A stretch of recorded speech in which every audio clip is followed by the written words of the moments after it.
The matter is going to start in 5 seconds. Start.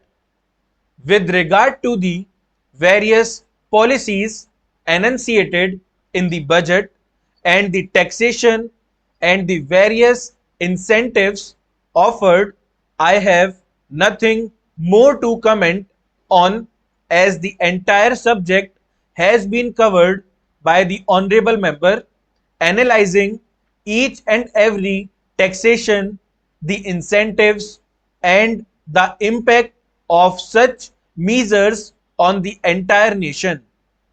It is an admitted fact that when we embrace both the private and the public enterprises, and we plan according to the policy by accepting these two together, we cannot satisfy the entire lot of the people by any measure that has been chalked out to plan our future. So it has been extremely criticized by the honorable members opposite, especially the communist benches, that the entire budget represents what they, in their standard critical way, call the Anglo-American capitalists, with such a tendency to criticize, even if a measure is introduced to curb the use of cosmetics or something of that sort. The same type of criticism you can hear from that side, because it is a section which does not make a factual study of a measure that is introduced in the House. It is a section which supports only those measures that matter to its interests and not otherwise, and thus it directs all its criticism against otherwise beneficent measures. Madam, there are certain measures in the budget which concentrate on help to the forthcoming of capital for the development of industries. In the same way, we have certain measures introduced which are aimed at decentralizing capital so that the economy may be a socialist one at a later stage.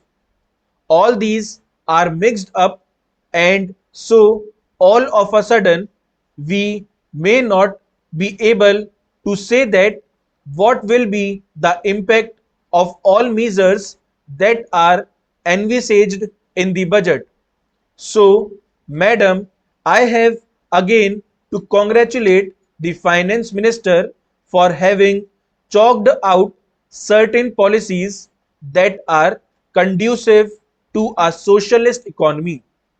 Now, Mr. Mishra has given an analysis of the various measures and their impact.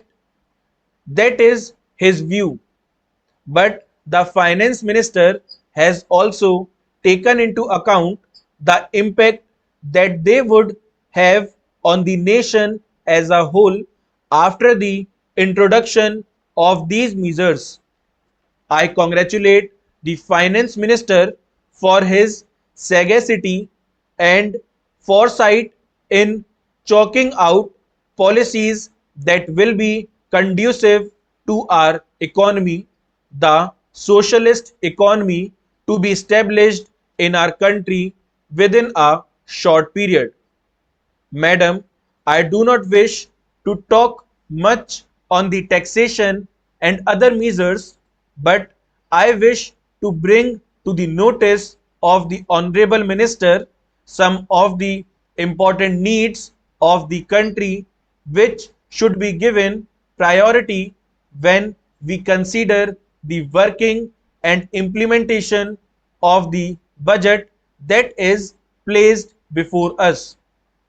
It has been said to be the policy of our government that primary education should be made compulsory throughout the country, and to see that within a short period illiteracy is wiped out from our country as a whole.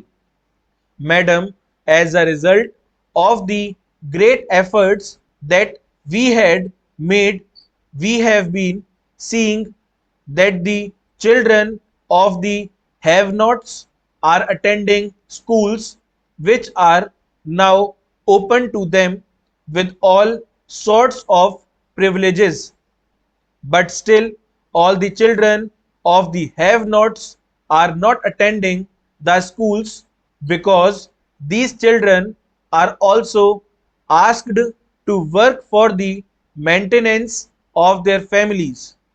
So, madam, it is my suggestion that along with the implementation of the existing schemes, we should have the residential system for those children of the have-nots so that they may be brought under some supervision so that until they complete their primary education, we may have these children under some discipline. Similarly, madam, when we think about the implementation of the educational schemes, we will have to think in a national way. It had incessantly been brought to the notice of this house that it is highly necessary that we should have a national scheme for secondary education. This national scheme is absolutely necessary to effect national integration if, according to the present policy, each and every state is permitted to have their own regional language as the medium of instruction.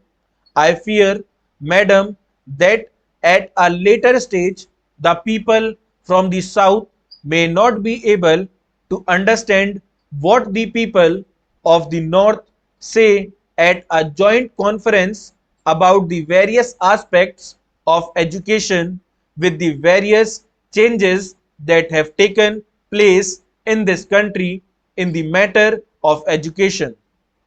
And suppose some people educated in the south go to the north for a conference at the national level, the people in the south and the north may not be able to understand one another what the different people have to say on matters of education, and some may not be knowing the languages in which the other people speak.